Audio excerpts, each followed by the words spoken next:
Hello, everyone. Welcome back to the Great Slotsby. If you've ever been that person to pick up a book, and this is me, I'm guilty of this all the time. I pick up a book, I read it, 100 pages in, I love the story, I love the characters, but somehow, some way, I find opportunities to keep the book hidden away from me. I throw it on a couch, wherever, lay it somewhere, and next thing you know, um, I tell myself I'll read it tomorrow. Well, tomorrow turns into next week, and next week turns into months, and so forth. So it eventually turns into a year or two. But if you're that type of reader that can relate to me, then stick around. This video is for you. So, like I said, I've been guilty of this so many times. And not just with books, but so many other things in general.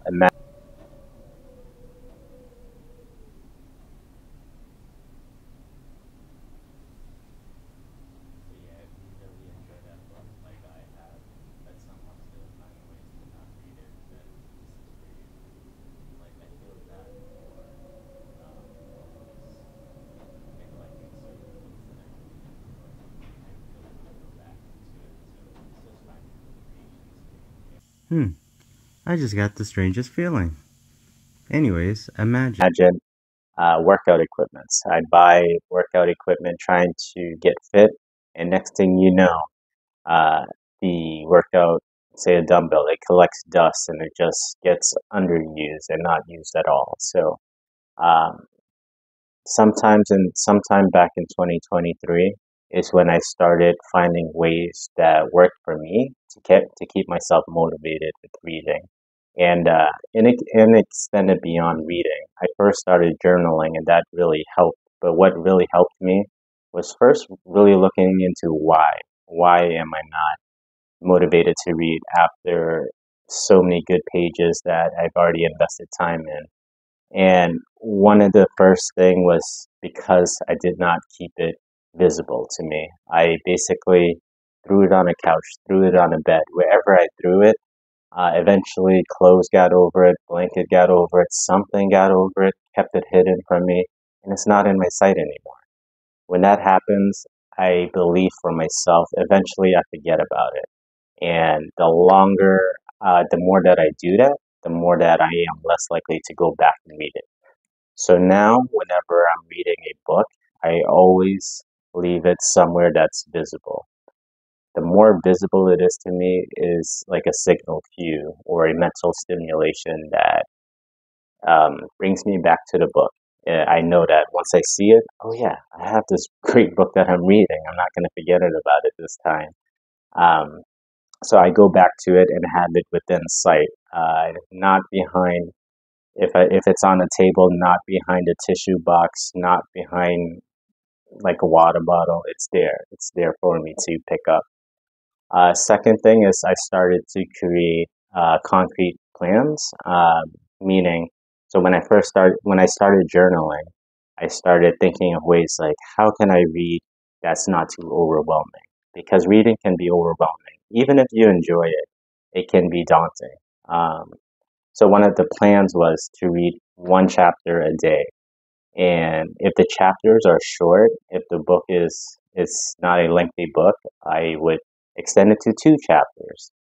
But if it is a lengthy book, I would go the other route and time it. If I could read it for 30 minutes a day, I find success in that. And I'm not saying this like I'm forcing myself to do it. It's more about building habits and staying motivated because even if I love this book or love this love what I'm doing, I still find myself lacking motivation here and there. Um, and it just leads to what I mentioned earlier, basically forgetting it. So I think I'm better at forgetting than I am at staying motivated. So going back to the concrete plans, one chapter, 30 minutes a day, that's doable for me. I do wonder if any of you set a time limit for yourself. And I'm not bound to the time limit at all. It's just something that I want to reach whenever I do read. I try to hit that time limit, and there's no no worries at all if I extend it or read more chapters. It's like a goalpost to me. And speaking of a goalpost, the third thing that I like to do, I like to have a real focus on the chapter I'm reading, meaning I like to, so say if I'm on chapter one of the book, I flip over to see how many pages it is to know how far am I away from reaching the end of this chapter. And like I said, it's not about rushing to finish, but it's just to keep me like stimulating or not overwhelmed, that this won't be a long, overwhelming chapter with 20 to 30 pages. But even if it is, I just go within my time zone, go within the chapter one completion, but I know where that goalpost is. So, say if I'm reading page one, a few minutes later, I'm on page five, page six. I know that I'm halfway through the chapter. I'm gonna succeed. This is gonna help me. So that keeps me motivated. I know it sounds strange, but it's worked on me for myself. So but I'm not saying I scroll all the way to the end of the book. It's just for chapter per chapter. Some books, the shorter books that I find in young adult books, it's kind of easier for me because whenever it's only 3 to 4 or 5 pages a chapter, I just find it very easy and very relaxing. I get to take mental breaks when I'm reading and really think about the chapter that I just went through. And then the fourth thing, and this is kind of overlapping with everything else that I mentioned, is basically think about all of the ways that you fail with reading, or not even fail. Think about what stopped you from reading.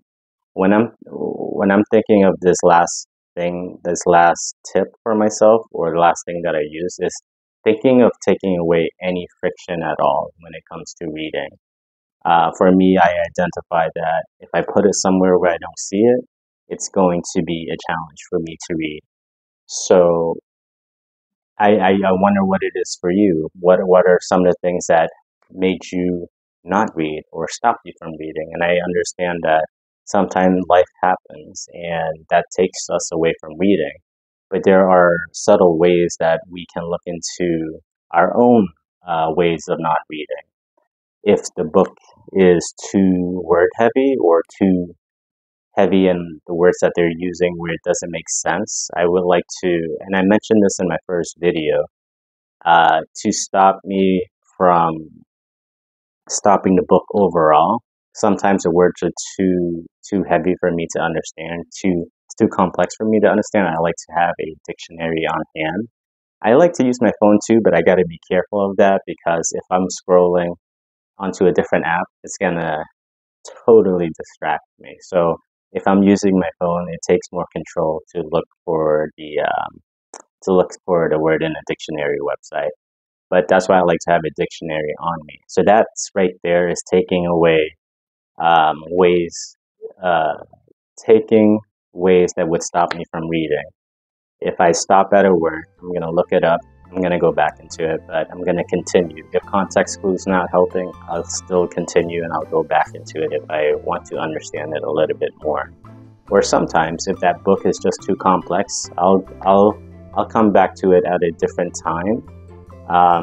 Maybe my mental energy is all spent and I just can't focus on it right now. So I'll just bookmark it right there and then move forward.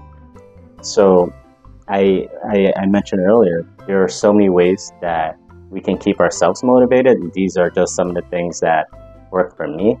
I'm interested to hear what anybody's done to keep themselves reading, and I would love to hear about it. I would love to read about it in the comments. So thank you for stopping by. I really appreciate it.